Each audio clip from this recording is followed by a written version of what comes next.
Today's lecture is on public opinion and the media. And the learning targets, I can synthesize the factors that influence political socialization, big mouthful there, and I can describe the role of media in impacting public opinion and public policy formation. And the opinions you may have on political issues tend to be shaped by deeply held political beliefs and values.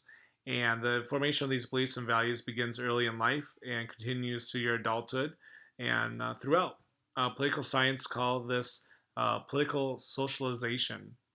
And that involves learning about the values, beliefs, and processes that underlie a political system in order to participate in it effectively. And political socialization involves all the experiences that you've had, whether it's at Anoka or in your clubs, your activities with your families. It's all those experiences that you've had, and those experiences are never the same from one person to the next, obviously. There are many agents of forces that play a part in political socialization, including gender and ethnicity, news media, family, school, religion, and mass media.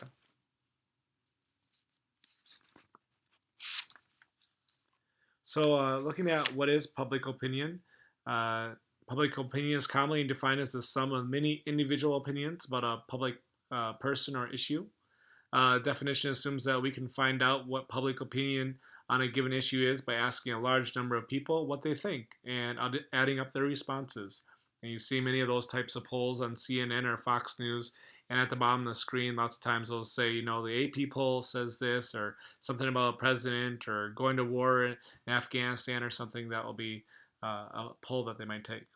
So, how does public opinion come to be shaped? Well, you have interest groups that shape public opinion. Some scholars believe that public opinion is less about what individuals think and more about what the special interest groups they belong to advocate. Of course, they're the ones with the deep pockets, right? Because many such groups represent large numbers of people, they are listened to when they speak out on issues. Media, they're shaped by the media. Scholars who support this view observe that most of us don't have time to become informed on every issue, obviously. So instead, we look to influential opinion makers for information and advice. These opinion makers may be journalists, public officials, business leaders, or activists. And because they have access to the media, their opinions often become our opinions. So that's why that kind of shapes some of our views on politics. And then, of course, politicians themselves. The last view recognizes that politicians often talk about what the people think without evidence to back up their claims. So they may sincerely believe that they have their fingers on the pulse of the public, or they may hope that by claiming that the public agrees with them loudly enough, they will convince us all that it's true. You hear that sometimes, right? However, public opinion takes shape. It is seldom a single view held by all Americans. Our country is simply too large and diverse for that to be true. Instead, it is more likely to be a range of views held by many different publics, not just those little ones there. And then the guide, guard, and glue. You can see guides leaders as they make decisions about public policy, and it guards against hasty or poorly understood decisions. And it serves as kind of a glue in a diverse society like ours. Widespread agreement on basic political beliefs holds our society together, even in times of intense partisan conflict. It keeps us together. So it guides, guards, and uh, glues us as far as what the public opinion does. The impact of mass media on public opinion. Uh, we have the news media has three essential roles. There are the watchdogs, as it says there.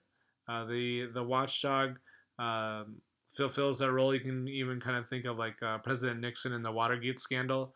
You guys were all alive then, right? No, yeah, I don't know if I was either.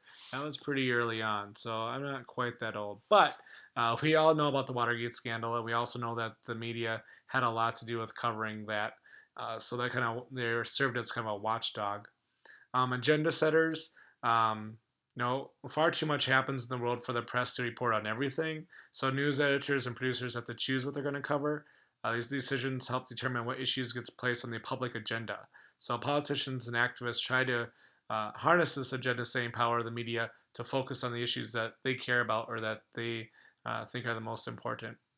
And then also there are forums. So forums for news media serves as a marketplace for ideas and opinions. So you see that on Twitter or Facebook or maybe even some blogs and things like that.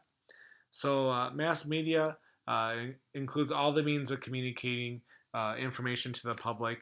That includes, newspapers, even though they're pretty dated, because most of us get our news on the web, even us old people. Well, I don't even know if you read the news yet, but maybe you watch the news sometimes. So TV, electronic, and then and more recently, uh, you know, 1992, Bill Clinton used MTV and ads like that. He's playing a saxophone.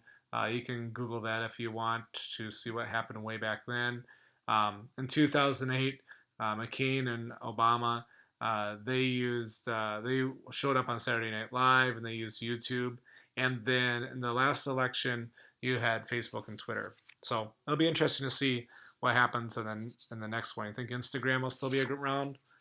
I don't know. Maybe they need to take selfies with each other. I'm not sure, but that might be something they do. Let's see. Influence of the media and political campaigns. Again, you guys already know the Nixon versus Kennedy story, I think. Nixon looked like crap on TV. Kennedy looked really good. So obviously, those people that watched the television debate on television, they thought Kennedy was the best. Those who listened to it on the radio actually thought Nixon was the winner. Unfortunately for Nixon, I guess, a lot of people watched the debates rather than listen to it, and Kennedy did win that election. And let's see, media consultants. They use media consultants oftentimes now because they know how important it is to get the public to like them and vote for them. So their job is to advise candidates on how to present a positive image to the voters. They make sure, for example, that their candidates wear flattering colors that will show up well on television. I'm sure if you had Miss Hoffman, she probably talked about all those different things that candidates do to make themselves look good. They coach candidates on how to speak to the press and how to respond to voters' questions. Media consultants also help candidates plan their media campaigns. And also, they take care of some of their, if you're going to spend a lot of money on advertisements and commercials, you want to make sure that you're presenting the right image. So, lots of times, media consultants will use opinion polls to make sure that money is spent effectively. So, then they work with focus groups, which is the last term on the slide, to test the appeal of campaign messages. Focus group is a small group of people who are brought together to discuss their opinions on a topic of concern before the public sees a campaign ad to make sure that it's something worth uh, um, spending money on. And then I'll just run through these real quick. These are just some examples. Again, I think you've gone through some of these in your ninth grade class, but these are some of the examples here of what you might use in a campaign. So you have name calling, using personal attacks on an opponent to distract voters from the real issues of the campaign. The goal is to inspire doubts about the opponent's fitness for office by appealing to the people's fear of prejudices. This picture right here is a 1964 ad that uses name calling to link presidential candidate Barry Goldwater to right-wing extremists. Another persuasive technique is called transfer. And so using symbols or images that evoke emotion to something unrelated, such as a candidate or proposition. This 1904 campaign poster links presidential candidate Theodore Roosevelt and his running mate Charles Fairbanks to the beloved patriotic symbols such as liberty, the American flag, and the bald eagle. Aren't you moved? I doubt you are. Okay, going on. Bandwagon, creating the impression that everyone supports a cause or for this candidate. This technique plays on people's desires to conform or climb on the bandwagon rather than being left behind. This 1972 ad suggests that Americans from all walks of life are backing President's candidate George McGovern. So you can see all the different people that are in the picture with them. The fourth one is Plain Folks, and you can see that in this ad. This is from 1872. President Grant and his running mate appear as common working people. And this one has testimonials. It says having a well-known celebrity or personality endorse a candidate or proposal. The hope is that you will follow the person's example without question in his or her qualifications. So if you have something that's popular, saying something good about you, they might not even look at what your qualifications even are. This 1928 ad, famous sports figures endorsed Democratic nominee Al Smith for president. Card stacking. I'm sure you probably again remember this from Hoffman's class or maybe Wilkins' class. This ad begins with the fact that as governor of Massachusetts, Democratic Michael Dukakis supported a plan that allowed murderers to take a weekend leave from prison. I doubt he really did that, but that's what they're saying on there, and includes that Mike Dukakis is the killer's best friend and the decent, honest citizen's worst enemy. So there's an example of card stocking when they use facts and statistics and other evidence that support only one side of the argument. And then the last one is glittering generalities and using vague, sweeping statements that appeal to voters emotionally but don't actually say anything specific. So in 1952, this was an ad for Eisenhower and Nixon, and it urges, let's clean house. And we don't have a clue what that means. All right, that is the end of the notes for tonight. We'll see you tomorrow.